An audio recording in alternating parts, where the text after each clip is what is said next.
we adore you and how much we love you and how much acknowledgement we have of you. That's just a given, but you've got to take it. You have to take what's given, you see. And Source can't give it to you enough to make you take it. You got to tune yourself to it. And the way you tune it, it's subtle here. We've been talking about it all day. You don't do it for the mark on the chart, and you don't do it because it'll be better in heaven later, and you don't do it because you're trying to fix something that's broken. You do it because nothing else feels right to you, because it's never going to feel good to you unless you're loving you like your inner being is loving you. It's for the pleasure of it, not for the responsibility of it, and not for the benefit of it later. It's for the pleasurable benefit of it right here and now. Yes? So what feels better to you in any moment in time? To be mad at someone or to love them? To acknowledge their value or to see them as idiots?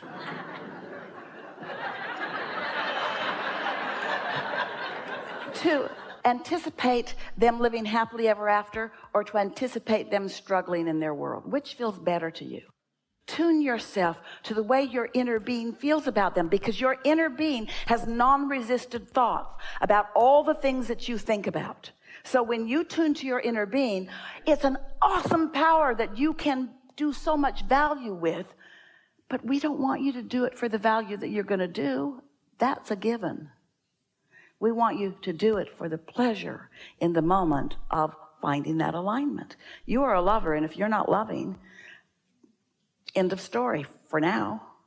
The thing that we want to clarify with you is, it would be better for you to not have this attitude that I want to stay there, but instead to have the attitude that I'm fluid, and I'll know when I'm there and I'll know when I'm not, and I know what to do about it. Because you don't want to eliminate step one moments from your experience, because that's the expansion quotient. You don't want to stop having information that causes you to focus. You just don't want to spend so much time in step one resistance. And so that's why we began explaining step one is when you're asking, and step two is the conspiracy of Source and all of the cooperative components to answer it, and step three is you get in the receiving mode and allow it, and step four is you're really good at that. You're so good at it, which is what you're reaching for, mastery of that. And step five is having mastered it so well that I no longer need to always be there, because I'm flexible. I see the big picture. I know that step one matters. I know what to do with step one. I'm not judging myself. I'm not making a big deal about it. I'm enjoying life. I like all of it. I like the contrast, because the contrast is what launches the new rockets.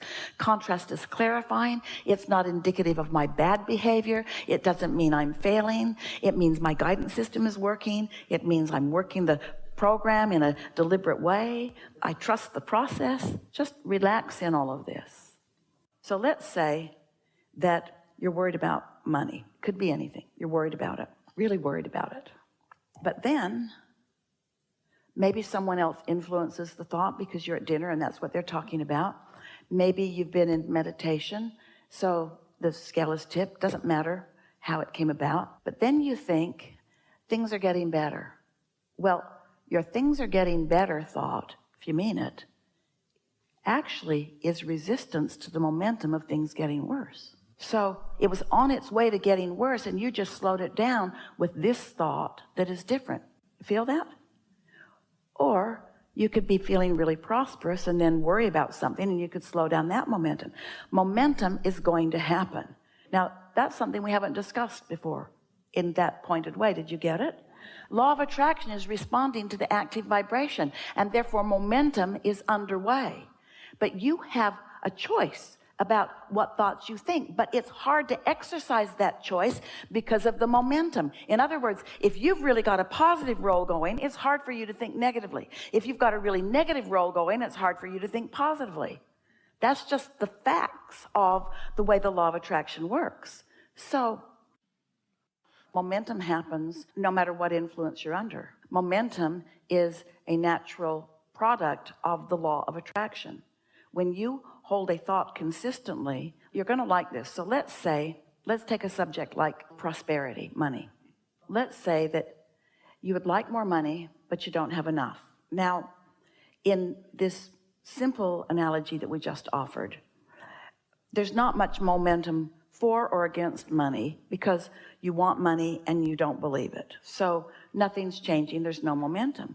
But let's say that you're segment intending and you feel prosperous and you love this prosperous world and you love seeing beautiful things, and now momentum is gathering.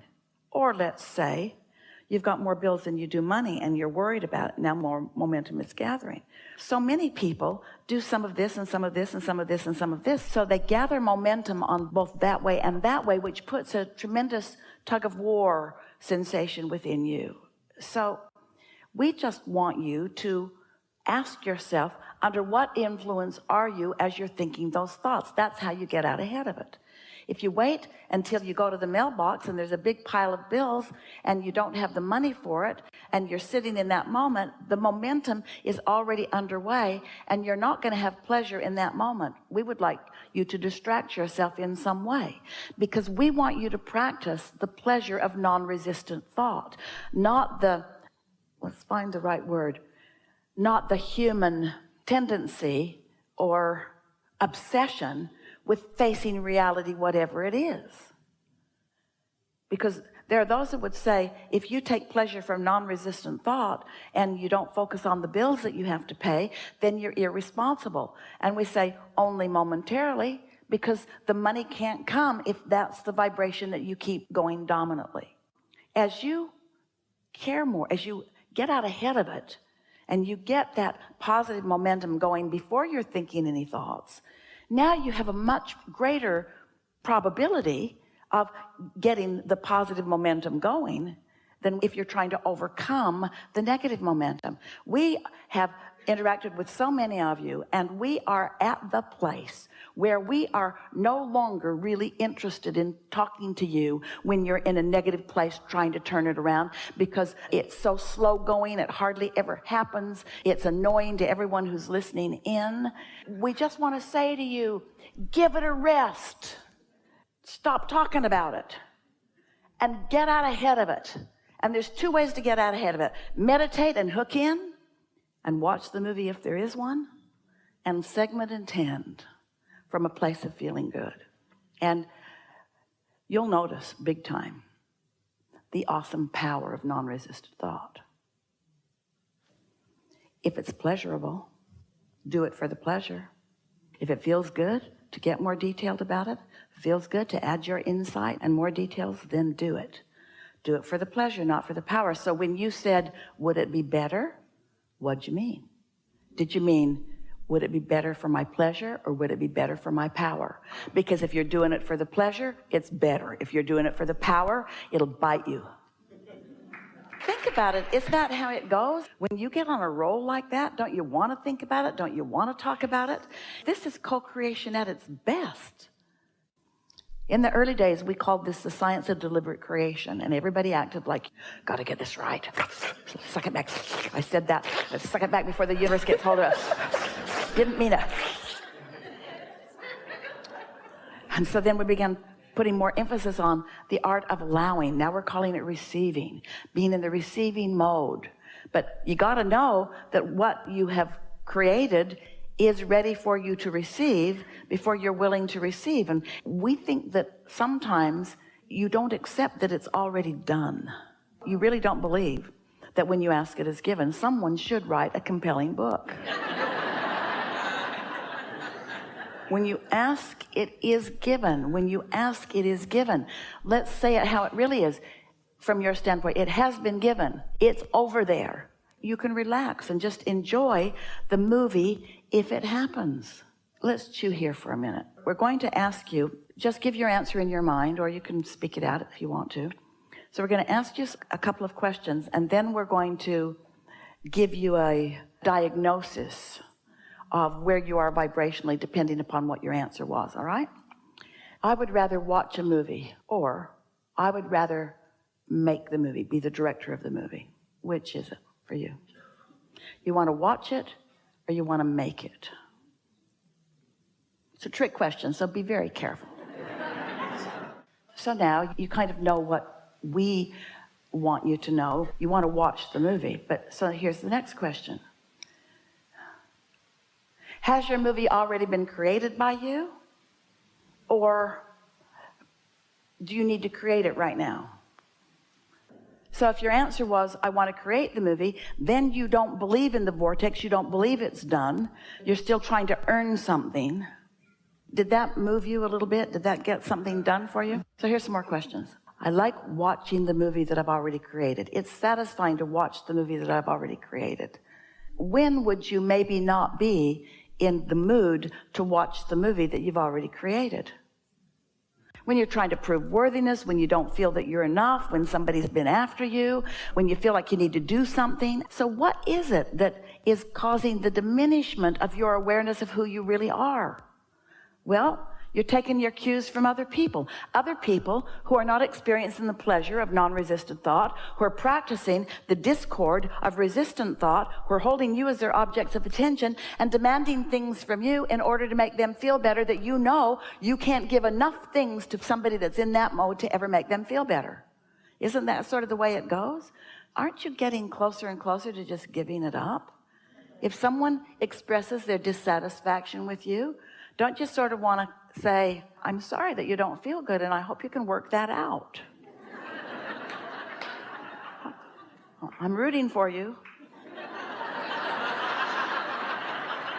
I'm rooting for you to get over being mad at me without me doing anything. Because you don't want to train them into needing you to do something different.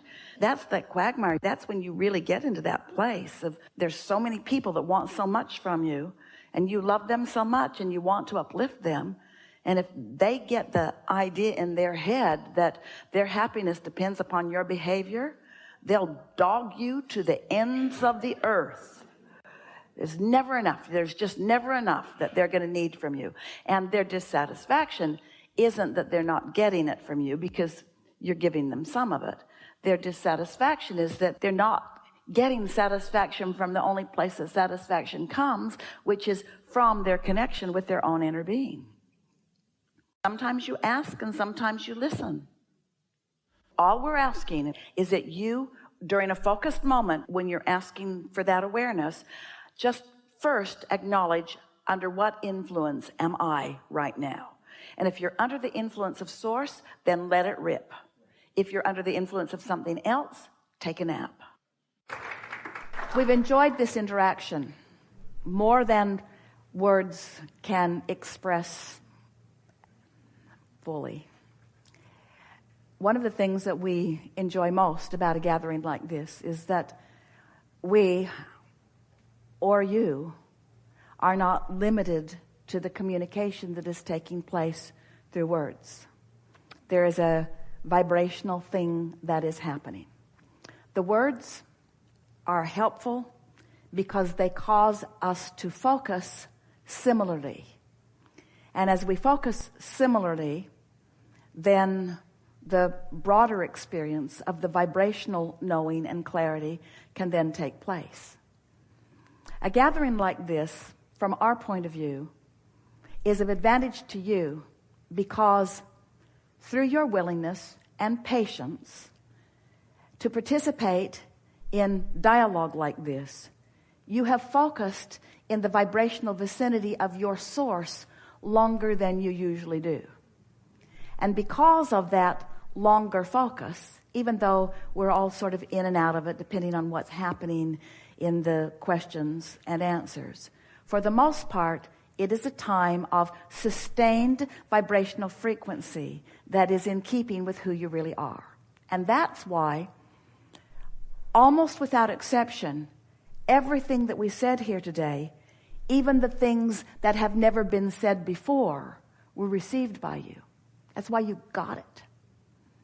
Now, as you move from this room and try to explain to anybody what this was about, that clarity will probably subside just a little bit, because this is a peak experience. But the value of it is you practiced a vibration that took you to a new place, which gives you two really wonderful advantages. The first is that now you've found this new frequency and you've sustained it for a little bit of time, enough time. When you slip from it, you will recognize it. So your